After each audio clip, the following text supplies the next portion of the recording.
Hi, this is David from YourPST Studios, and today I'm going to show you how to make a message box.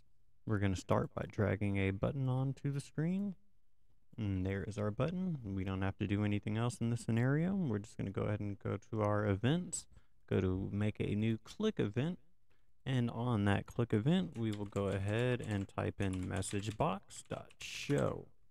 Now with that, you are able to put your basic text in here. So I will go ahead and put, this is a message box. Make sure I close that off properly.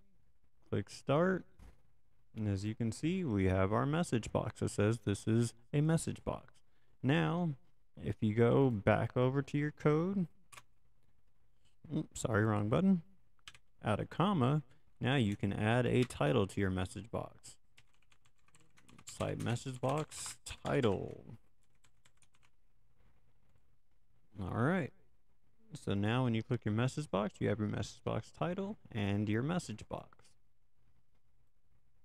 So to add a little more to it, you can also add what type of button you want in your message box. So if you want a yes no cancel, an okay cancel, a yes no, you can add all of those things into your button.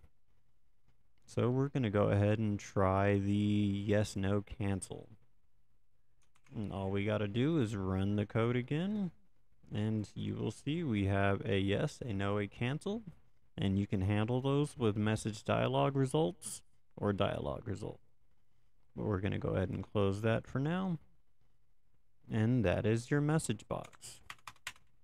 If you like the video, hit like, subscribe, and check back later for more amazing content just like this.